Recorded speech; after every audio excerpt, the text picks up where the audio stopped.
Say goodbye to Xbox 360. Oh boy, tell us about this, man.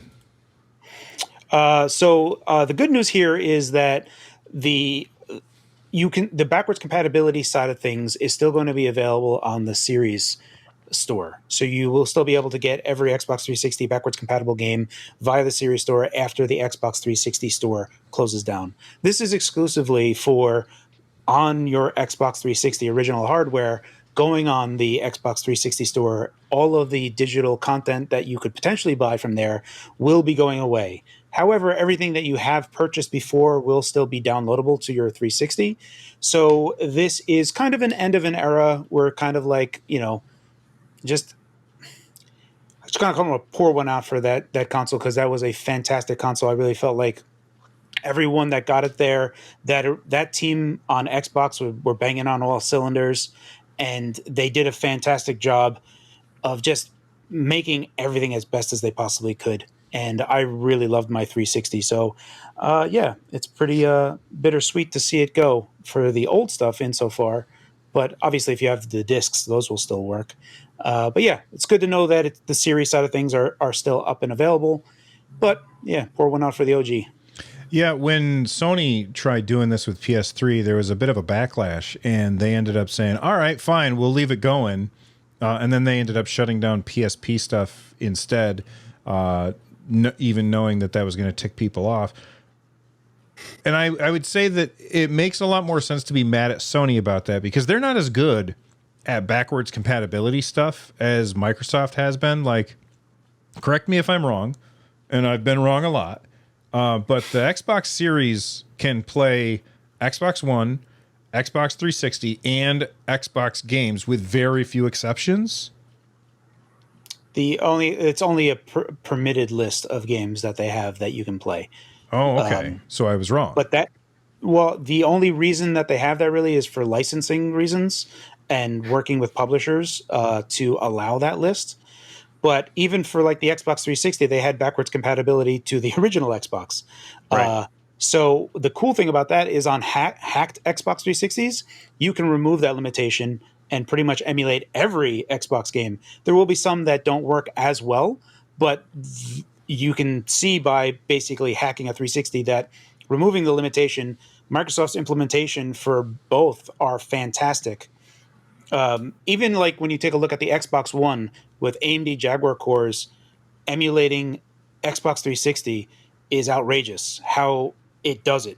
Like, even that it's possible, it is outrageous when you think of how weak those CPUs are.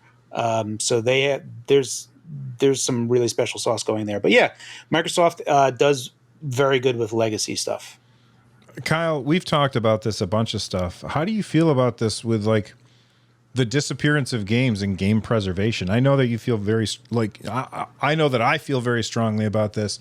I think that you also feel very strongly about this. Like, how do you feel about them shutting the 360 version store down if we still have access to it on the series? I mean, I would say fortunately, almost all games from that era have a physical copy with no necessary downloads. Of course, like patches will be lost, which will suck, but it won't be as bad as something like I don't know, the Wii Shop shutting down, where there was no other alternative or something, or the PS3 shutting down, where there was a lot of digital only content because they were pushing that very hard. I think the Xbox Live Arcade will probably be the biggest loss from that era. Yep. Russ, what device would you say that people should pick up if they want to emulate these games for Xbox 360? So it's hard because compatibility is not great with Xbox 360 emulation on PC. So Xenia is the usual like bread and butter that people will use, and compatibility is getting better. Like, I remember when I first started using it, maybe 6 months ago, I did a whole video about like dumping your disc and then playing it on a PC and how that all works and how Xbox Live Arcade works. It's actually very easy. All you have to do is just put a flash drive in your Xbox 360 and then load the game onto that. and then pull that off and then put that in your computer and then pull the file and then you can play it on the emulator. So it's very easy when it comes to actually like offloading your own physical content. But back then, like I remember I bought Dead Rising because I wanted to try that game out, and it didn't work. Like it would just crash. But now it works. And so even in the past 6 months, I've seen a lot of improvements with the Zinnia emulator. I spent a lot of money in the Xbox 360 era. This was like my only gaming console for most of my modern gaming. I had a Wii, but everyone did. But all my games were on that mostly. And I put a lot of money into Xbox Live Arcade and then physical discs, which I still have. So I'm a little bit sad about the fact of not being able to go and buy it. But if you've gone on an Xbox 360 lately and then tried to go into their store and buy something, it's like going into a time machine. Like it is a totally different experience now.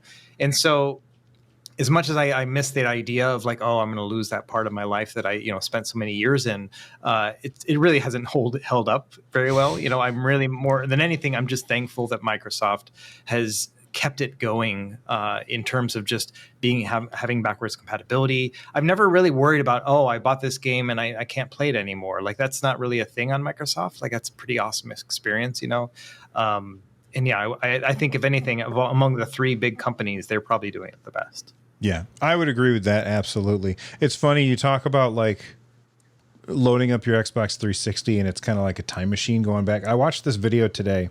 It was somebody that, Carrie, you had recommended to me, LGM or LGT or something. LGR. LGR. Yeah. And he had bought this device, and this is totally unrelated to video games or whatever, but he bought this device that was like, it was a computer that had a pizza button, and you could just push the pizza button and it would order a pizza from Jimbo. I can't think of the pizza Jimmy place. John's. Jimmy John's, thank you. I don't have one of those where I live, so I forgot what it was. But like it just had a pizza button, and it was like he booted it up, and it had basically the cache from when that thing was last connected to the internet, and it was like all these news stories from like the early 2000s.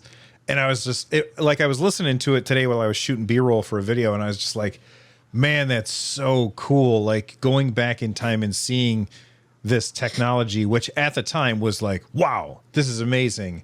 A pizza button on a computer. That's not super amazing, but whatever. It got me to click on the stupid thumbnail because it actually had pizza on the button. But it's just... It's like your 360 is if it's still working, load it up and go back in time for a little bit just to check that stuff out.